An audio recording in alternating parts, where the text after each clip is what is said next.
having negotiations with these lunatics, and it was my opinion that they were going to attack first. They were going to attack. If we didn't do it, they were going to attack first. Iranian leaders looking up and seeing only U.S. and Israeli air power, death and destruction from the sky all day long. We knew that there was going to be an Israeli action. We knew that that would precipitate an attack against American forces. And we knew that if we didn't preemptively go after them before they launched those attacks, we would suffer higher casualties. Hello and welcome to this special edition of Bigger Than Five with me, Rida Fakhri. The Trump administration has presented various motives for its current Middle East offensive, from supporting pro-democracy protesters in Iran to stopping the country's nuclear program to regime change. That's led a growing number of people in the United States to ask what the real purpose is. One of them is retired Major General Randy Manner. He's a former Deputy Commanding General of U.S. Army Forces in the Middle East. He joins me now. General Manner, what is your assessment of the way this U.S.-Israel war is going so far? I think it's very difficult to say how successful or unsuccessful it has been because the objectives are not clear. It seems like the administration, quite frankly, just keeps adding different ideas to why the United States is attacking Iran. And so it's hard to then say what is the net effect, when do we think we're going to be done? Because it's not clear what the end state is in terms of what the president has said. Do you have any clear idea of why the United States decided to attack Iran now? Absolutely none. It makes no sense. There were negotiations ongoing in good faith on all sides. And then all of a sudden, the United States decided to attack Iran. It is very surprising when the president actually had to deny that he was following the directions of the Prime Minister of Israel. That seemed very unusual. It's almost like the president was denying a question he didn't even need it to address. So I think there's a lot more to this story, and it doesn't make any sense why we would do that. The only reason that I am aware of that would make sense is to be able to deny Iran the capability to develop nuclear weapons. However, allegedly, that's what happened last year when the president said that he had decimated the ability of the Iranians to do that. So why we're going back is completely unclear to me. Is there any doubt in your mind that this is Israel's war? Does the U.S. stand to benefit at all from this war? So I think that it is extremely naive and short-sighted of the administration to basically fully understand the unintended consequences of what they are doing in the Middle East. They went in only to back up Israel. The United States, this administration did not coordinate with its allies in Europe or in the region, and they were very, very frustrated and caught off guard. When I was there for those 5 days, just trying to do a transit for work through the Middle East, the embassies, I called 2 different embassies. They were both unable to assist any Americans whatsoever. And I could obviously tell that they were in survival mode. That was all they were trying to do. And now the American president has told Israeli media that he will not stop this war without Israel's consent. He also said, "We've destroyed a country that wanted to destroy Israel." What do you make of these statements? Again, it's an ever-changing reason why the United States is investing or devoting over $1 billion a day, plus the lives of American servicemen, plus untold civilians on all sides that have been killed or injured by this. And of course, hundreds of thousands of citizens of all countries of civilians who were stuck in the Middle East without any warning, as other governments, of course, are trying to get out their citizens to safety. As someone who has a long history being stationed in the Middle East, both in Iraq and in Kuwait, do you see this war as inevitable, as some have described it? Or is it a war of choice? This is absolutely a war of choice. There is no clear and present danger to the United States from Iran. And again, I have to go back to the quote by the president himself, who said that the United States destroyed the capability of the Iranians to process uranium, and therefore their nuclear program was set back significantly. So it is completely unclear to me why the United States is doing what it's doing at this time. Do you see the United States achieving unconditional surrender? This is extremely naive to be able to imply in any way that Iran would have an unconditional surrender. It sounds like the administration has been watching old World War II movies relative to the defeat of Germany and Japan with the demand for unconditional surrender.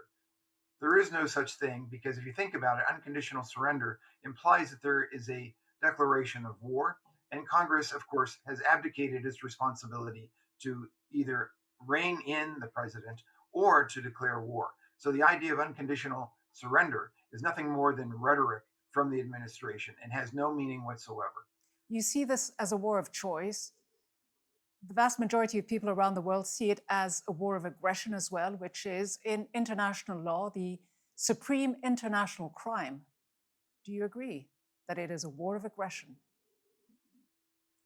So I am not an attorney. I do not know the this particular component of international law. I will only tell you that I cannot understand the reason why the United States is attacking Iran, and of course, quite bluntly, supporting the Prime Minister of Israel in the execution of this combat operation. But General, it's pretty clear it wasn't done with a United Nations mandate. It wasn't done in self-defense. So it's a violation of international law. If indeed that was to be one of the outcomes, then I think that the international law, the tribunal in The Hague should obviously examine what is going on and then move forward from there.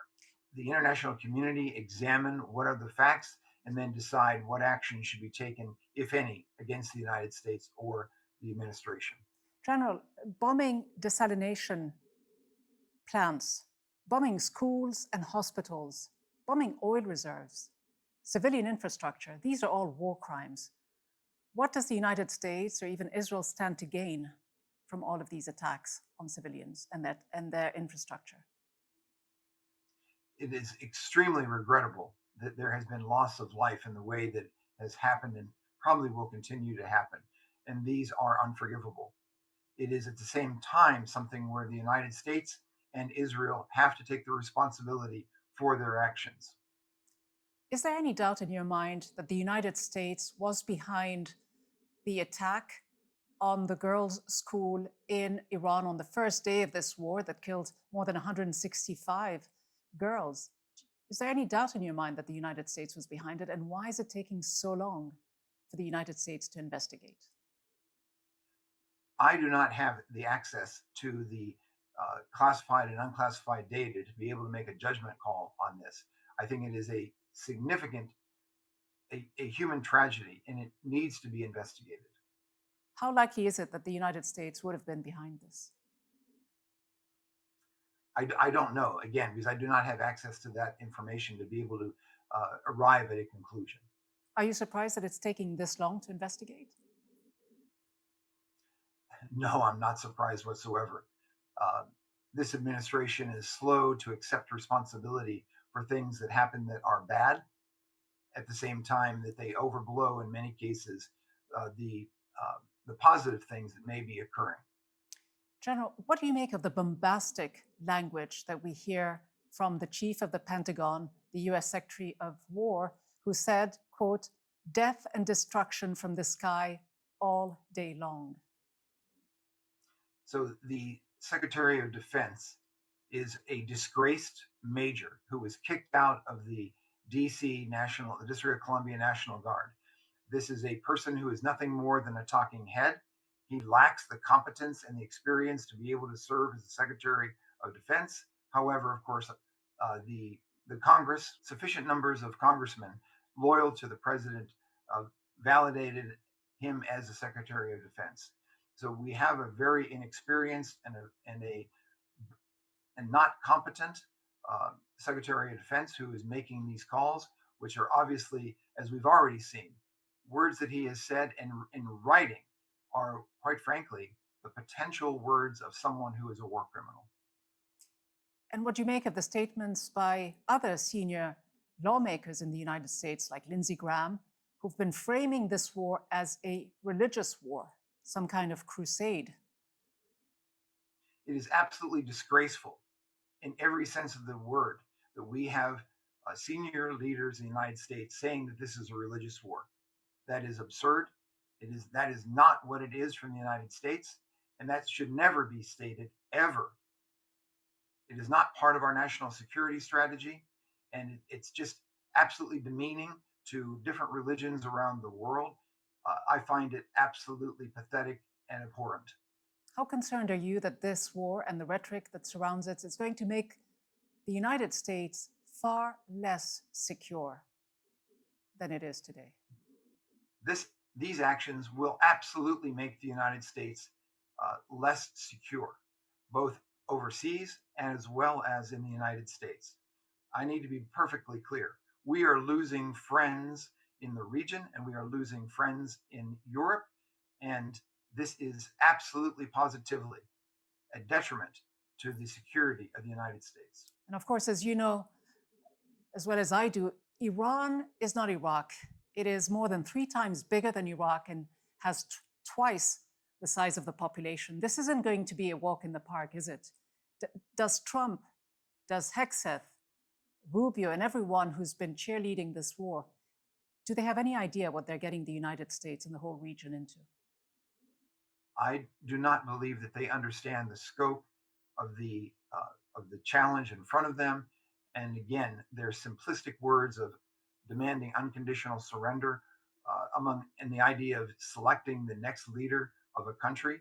That's the same thing as if the administration in the United States was removed from power, that somehow Iran would have the authority or the influence to be able to say, we're going to pick the next leader of the United States. It's totally absurd. And Israel is intent on targeting, it says, anyone who succeeds as supreme leader. Where does this end? That's the problem. Right now, through combat, it does not end. It has to be through some type of negotiation and mutual understanding. And that is, again, why I get back to the very first question that you asked me, is that I do not understand what the desired end state is, nor do I understand what the objectives are and whether or not they are achievable. It frightens me considerably about the potential that the president has been saying about exploring the idea of uh, army troops on the ground. This is, quite frankly, naive. It took hundreds of thousands of coalition forces to deal with Iran many years ago. And that is, as you point out, Iraq many years ago. The situation with Iran is totally different. It is a much larger nation. It is a much more sophisticated nation. It is a country with a much larger military, and of course with their own ideals and their own values. And so it's just overly simplistic about the way this is being explained to the American people. Do you believe that the United States is on the verge of making the same mistake, which is committing ground troops to Iran? I certainly hope not. I hope that cooler heads will prevail and that pressure will be brought to bear in the United States to basically say this is absolutely not the appropriate course of action. General, why do you think Netanyahu has been able to drive the United States into endless wars? Because we remember him testifying in front of the US Congress before the Iraq War, telling lawmakers that there was reason to attack Iraq because they had weapons of mass destruction, which they didn't, and that it would create a much better region by the end of it. And he's been at it for a very long time. He's been saying that Iran has nuclear weapons or is on the verge of having nuclear weapons within a week or two since 1986. Why is he constantly able to convince the American public and lawmakers to follow him when he has demonstratively been seen to peddle falsehoods and lies? So I think this is one of those situations where the Israeli prime minister has been, if you want to call it, brilliant in being able to stay in power in Israel. And number two, to be able to appeal to the president of the United States for his unwavering support. I can't understand it. I think it's something that the American people have got to question about while we support absolutely Israel's right to exist, at the same time, that does not mean that we should be waging war or supporting Israel in, quite frankly, preemptive strikes in the region at this time.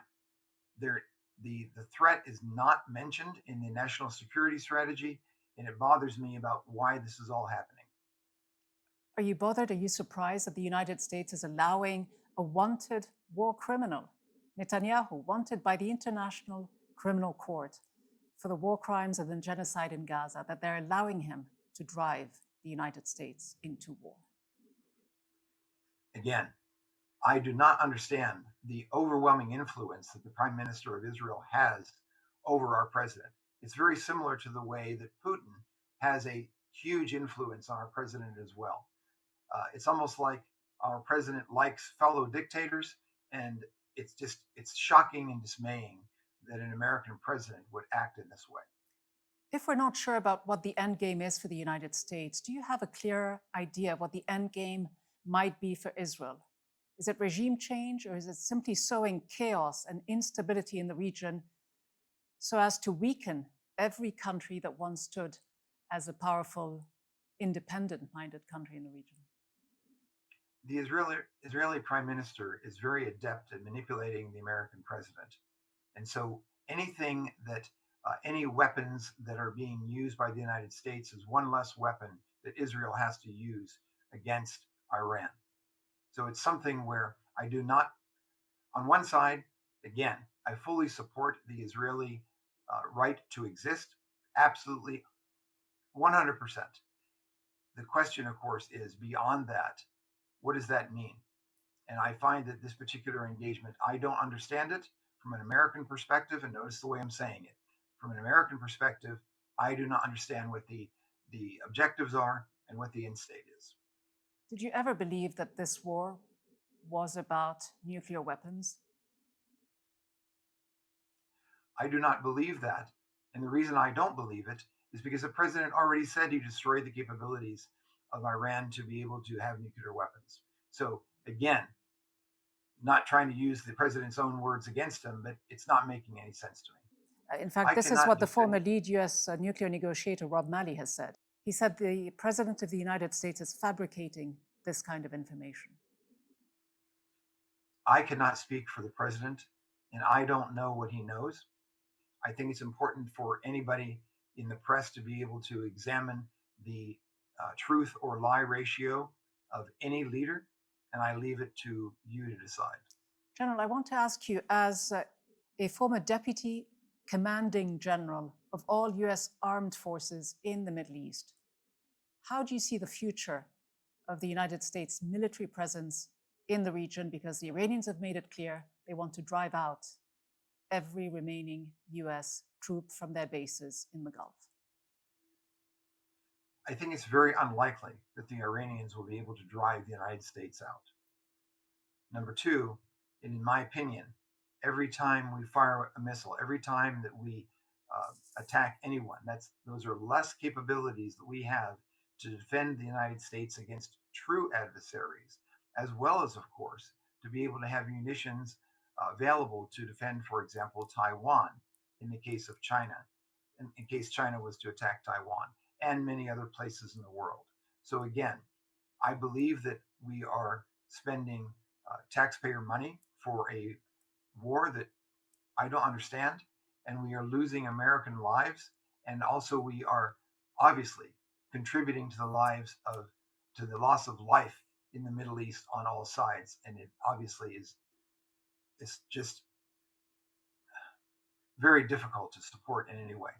But can you maintain these military bases in the region given the risks they now present to Gulf countries?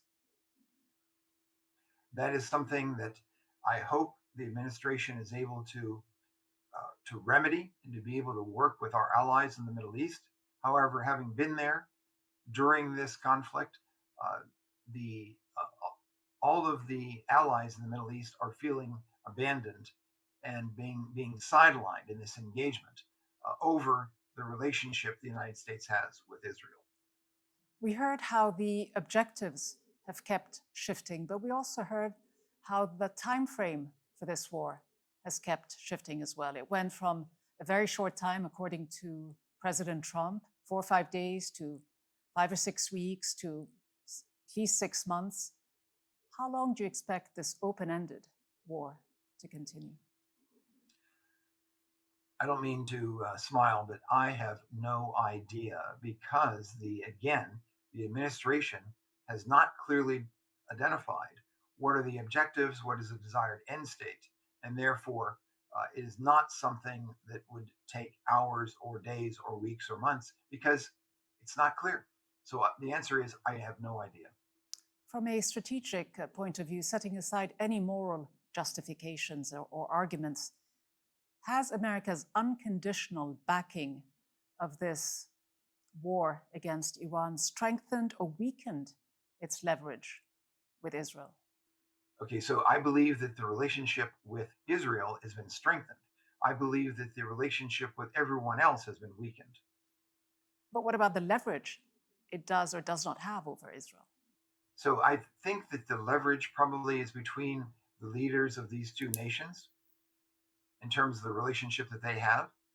However, again, I think that we need to look at the overall leverage in the world of the United States continues to diminish and drop every day. What is the best case scenario, if there ever was one? The best case scenario is that this situation resolves itself as soon as possible. I mean, I'm talking within hours or days, such that there would be a end to hostilities in the region, and such that the civilians in the area can start to recover, and those that would like to leave the region can leave, and that obviously there is a way forward in terms of an understanding, and such that business and economic prosperity can be once again restored to that region and then other parts of the world. But realistically, though, how do you make sure that this doesn't become an even broader regional war? It's extremely difficult to say what this administration may do as far as next steps. That's why it's critically important to de-escalate every kind of combat operation as soon as the objectives are obtained. And as I already said, it's not clear to me what the objectives are here, so I cannot therefore predict when something might end.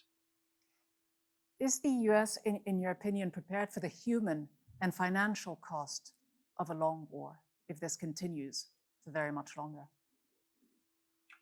I think this is one of those things where it's all about the president's ability to communicate what is the reason why we're there and to be able to get the US populace on its side. Right now, that is not the case. General, finally, what do you say to those who believe that the US military-industrial complex always profiteers and profits from wars? How much is it in their interest to have driven this war forward? On my car, I have a license plate that says "Work for Peace." I'm an airborne ranger, pathfinder, jumpmaster. I am somebody who has served in combat. The people who predominantly suffer during war are the militaries and their families, followed closely by the civilians that are in the impacted area. There is absolutely no value whatsoever in doing this, and I hope that we can continue to find peace rapidly. Major General Randy Manner, thank you so much for your time. Thank you so much. As General Manner says, President Trump started a war alongside Israel without defining its endgame. In his opinion, it's already lost the United States' influence and credibility among its allies. It also threatens its security. As for the legality of the offensive, he hints that there could one day be war crimes trials for those involved. That may be far-fetched, but it's a reminder that wars of aggression, defined as supreme international crimes, should come with consequences. That's all from me, Rida Fakhri, and the team. Thanks for watching.